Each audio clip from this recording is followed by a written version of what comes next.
Pria ini baru saja mendapatkan tato ular kobra. Tapi dia tidak menyangka bahwa tato ini bisa merangkak bola-balik di tubuhnya. Dan itu terus bergerak, dari bawah ke atas. Adegan ini juga membuat pria itu ketakutan sampai pingsan di tempat. Ternyata pasangan muda ini ingin mengejar rangsangan. Jadi mereka pergi ke salon tato untuk merayakan cinta mereka.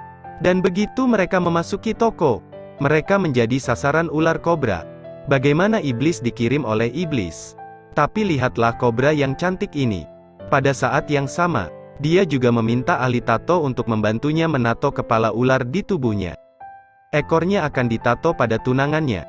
Tato ini juga akan melambangkan ikatan cinta mereka. Dan mereka tidak akan pernah meninggalkan satu sama lain.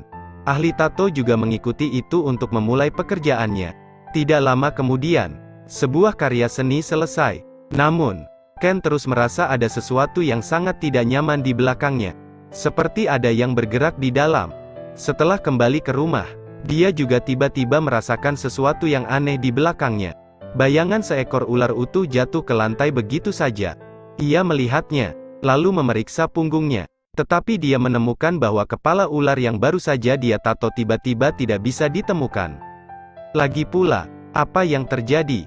Bagaimana tato baru bisa hilang begitu cepat? Sebelum dia selesai berbicara, Ken tiba-tiba merasakan sakit yang tajam di punggungnya. Ketika dia menarik bajunya untuk melihat, tato ular lengkap muncul begitu saja. Tak disangka, dua tato bisa menyatu menjadi satu. Hal ini juga membuat dia merasa sangat ketakutan. Apa-apaan ini? Jadi ia langsung mengambil gunting untuk bersiap mencabutnya. Tapi gunting itu langsung direbut olehnya. Jika itu tato baru-baru ini, cobalah menggunakan air untuk menghapusnya. Tunggu sampai Diamond membawa air. Lalu dia menyaksikan pemandangan yang lebih menakutkan dari tadi. Ternyata ular yang baru terbentuk tadi perlahan merangkak di perut Ken. Itu bahkan mengikuti dadanya dan merangkak ke wajahnya.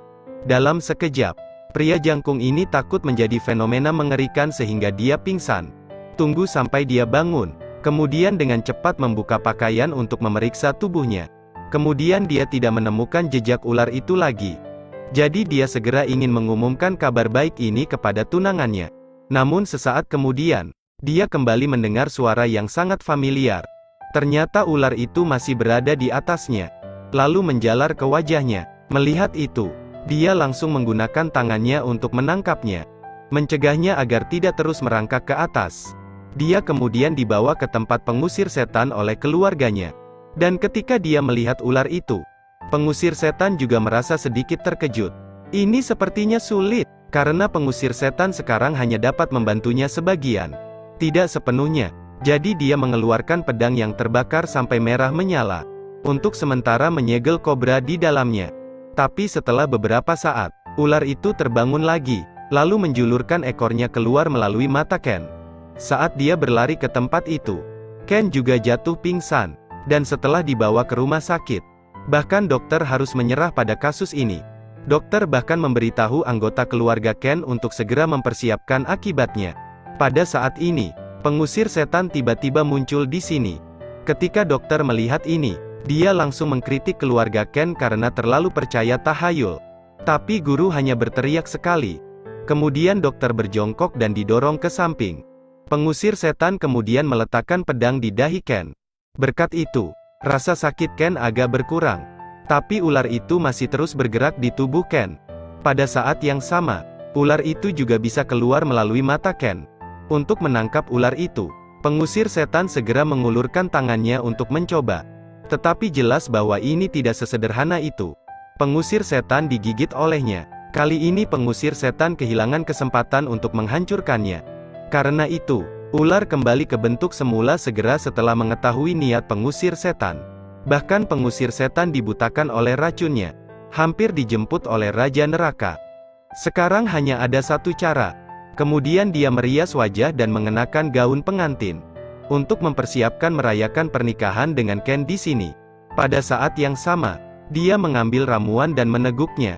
Selanjutnya dia berbaring di dada Ken lagi. Tak disangka, hanya berselang beberapa saat, ia tiba-tiba terbangun seperti tidak terjadi apa-apa. Tubuhnya kini lebih sehat dari sebelumnya. Tapi kemana perginya kobra itu? Jadi dia mengulurkan tangannya. Dan kobra itu terus-menerus bergerak di lengannya. Dan pengorbanannya juga membuat semua orang sangat tersentuh. Ternyata itu adalah ramuan yang baru saja dia minum. Itu mungkin untuk sementara mencegah untuk memasuki tubuhnya, yang hanya bisa berhenti di lengan. Tapi sekarang kita masih harus bertindak cepat. Kalau tidak, ular itu pasti akan menembus penghalang itu dan merangkak di dalam tubuhnya. Jadi pengusir setan itu mengambil pedangnya, dengan niat untuk memotong lengannya. Ken melihat ini dan berlari untuk menghentikan pengusir setan. Tapi kehilangan lengan lebih baik daripada kehilangan nyawa. Jadi pengusir setan mendorongnya menjauh.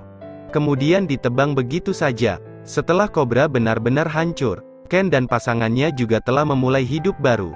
Meskipun tubuhnya agak cacat sekalipun. Tapi ini tidak mempengaruhi cinta yang Ken miliki untuknya. Dan kau? Pernahkah kamu bertemu seseorang yang benar-benar mencintaimu dan rela berkorban untukmu seperti pasangan dalam cerita ini?